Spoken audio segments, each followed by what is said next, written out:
Kenalin, nama gua Muhammad Yan, sering dipanggil Yan. Gua anak pertama di keluarga gua.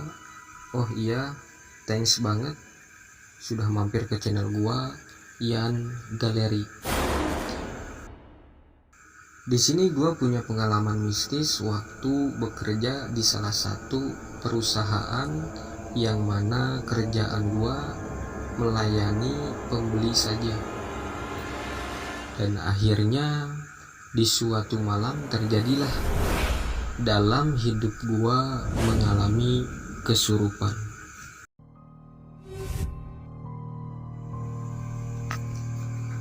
Awal cerita di tahun 2019 bulan September, posisi gua lagi nganggur pada saat itu.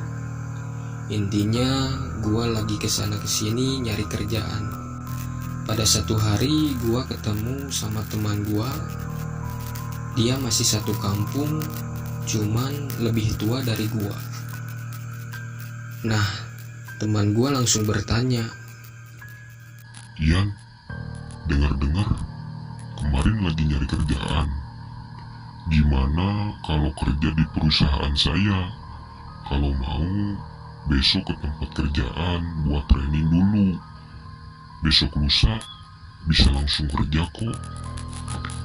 Nah, tanpa banyak basa-basi, gua otomatis langsung nerima tawaran tersebut.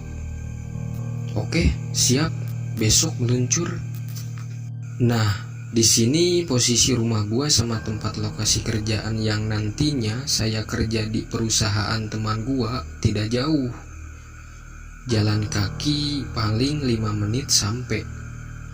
Jadi lokasi tempat kerjaannya itu bersebelahan sama rumah kosong bertingkat. Nah, konon kata warga setempat, sudah hampir 3 tahun rumah tersebut dikosongkan. Singkat cerita, mulailah gua kerja di perusahaan teman gua nih. Jadi di sini gua kerja cuman melayani jika ada pembeli. Gua kerja 2 shift, shift pagi dan shift malam. Jadi gua kerja cuman berdua sama teman gua, saling bergantian shift.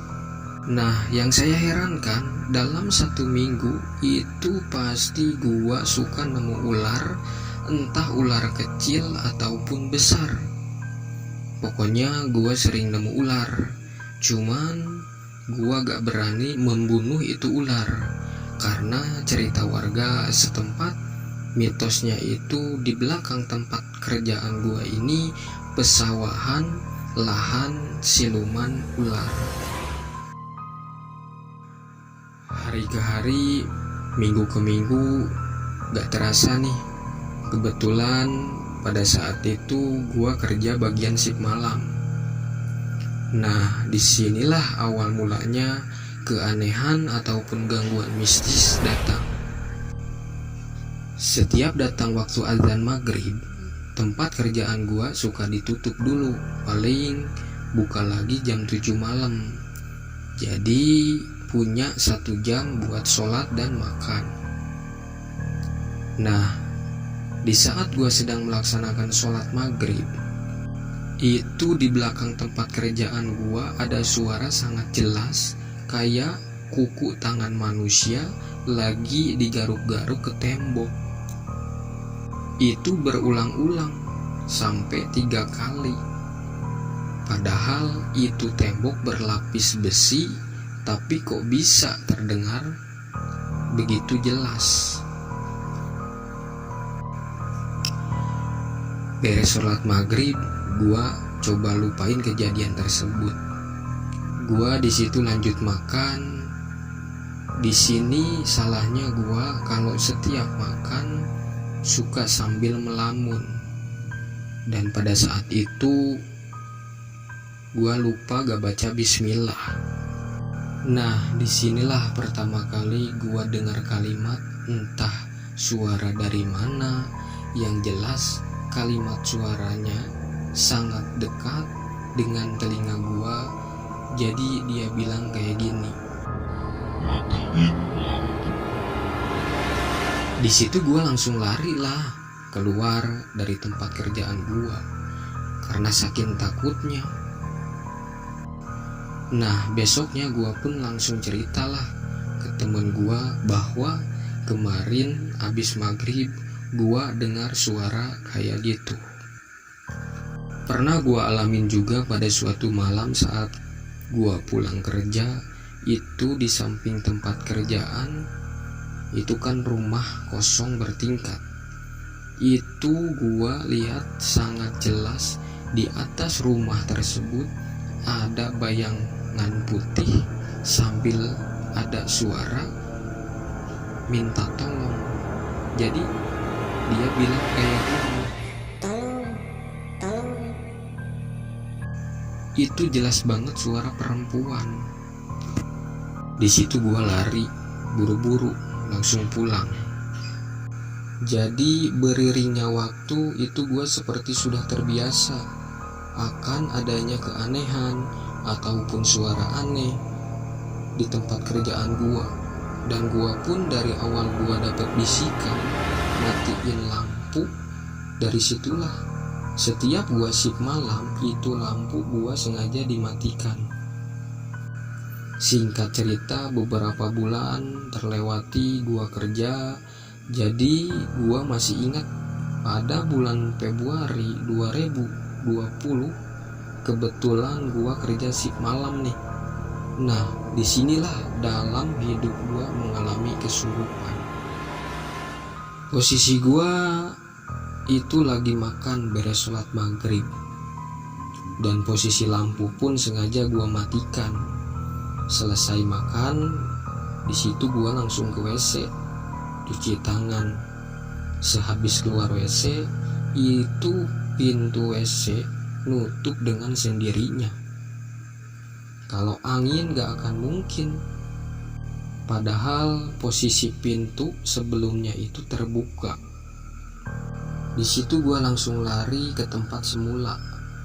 Nah, disinilah gua tiba-tiba leher gua dingin, tiba-tiba lemas. Pokoknya badan gua semuanya dingin. Di situ gua tiduran pakai jaket. Pokoknya badan gua di situ menggigil secara tiba-tiba. Dari situ gua tadinya mau nelpon teman gua, mau ngabarin kondisi gua pada saat itu.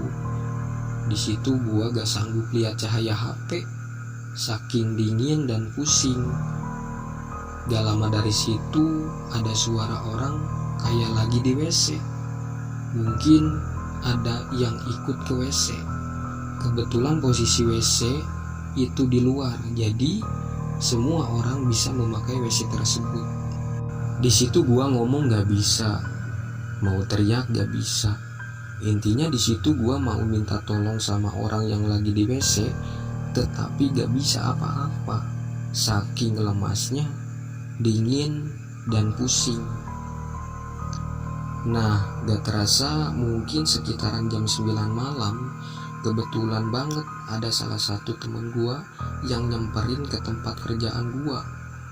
Teman gua langsung masuk, dia panggil-panggil nama gua.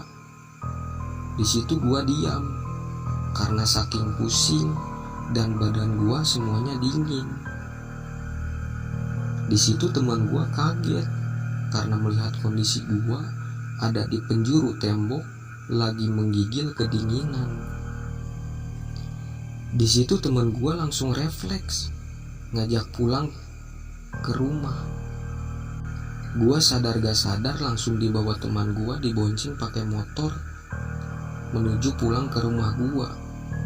Di perjalanan pulang, gua peluk kencang nih teman gua. Posisi penglihatan gua pun di situ suram. Ditambah kondisi badan gua yang semakin dingin. Pas nyampe depan rumah, gua di situ langsung pingsan gak sadarkan diri. Singkat cerita, gua bingung. Pas bangun, kok gua sudah dikelilingin banyak orang. Teman-teman gua hampir semuanya ada nyaksiin gua. Jadi posisi pada saat itu bisa mendengar suara orang yang di sekitaran gua tapi gua tidak bisa melihat siapa-siapa aja yang ada di sekitaran gua. Karena gua mau buka kedua mata pun susah, gak bisa.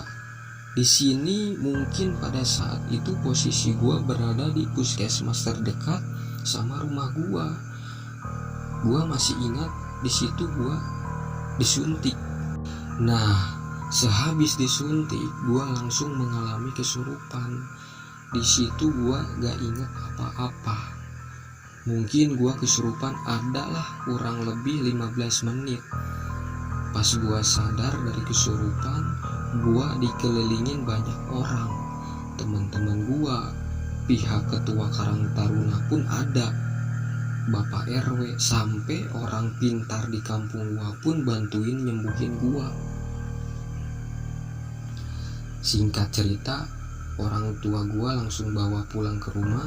Di situ gua udah mendingan, sudah sadar, badan gua pun sudah membaik. Sehabis pengalaman kesurupan pada saat itu, gua kembali lagi jalanin aktivitas gua seperti semula, kerja di perusahaan teman gua. Nah, di sini mungkin pada saat gua mengalami kesurupan tersebut, ini ada sangkut pautnya waktu pengalaman gua ziarah kubur di suatu tempat makam keramat. Mungkin akan dibahas di video selanjutnya. Pesan gua sama kalian, dimanapun Anda bekerja, dimanapun Anda makan, mau aktivitas apapun, jangan lupa baca bismillah. Satu lagi, jangan sampai pikiran Anda kosong, karena makhluk halus bisa saja menghampiri Anda.